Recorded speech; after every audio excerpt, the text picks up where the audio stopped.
केसिंगारे रथयात्रा प्रस्तुति बैठक। केसिंगा सहर स्थित श्री जगन्नाथ मंदिर परिचालना कमिटीर संपादक हरिशंकर भोई आह्वान क्रमे श्री जगन्नाथ मंदिर प्रांगण ठारे रविवार संध्या 7 घंटा समय रथयात्रा एक प्रस्तुति बैठक अनुष्ठित हो जाइछि।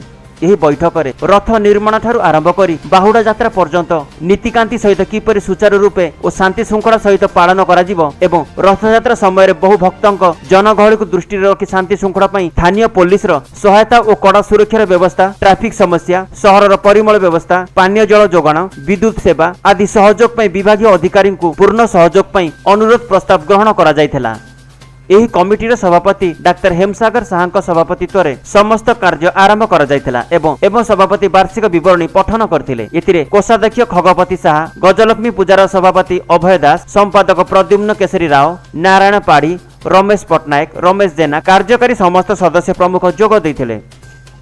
केसिंगारू मधु सिंदूर रिपोर्ट, स्वस्तिक न्यूज।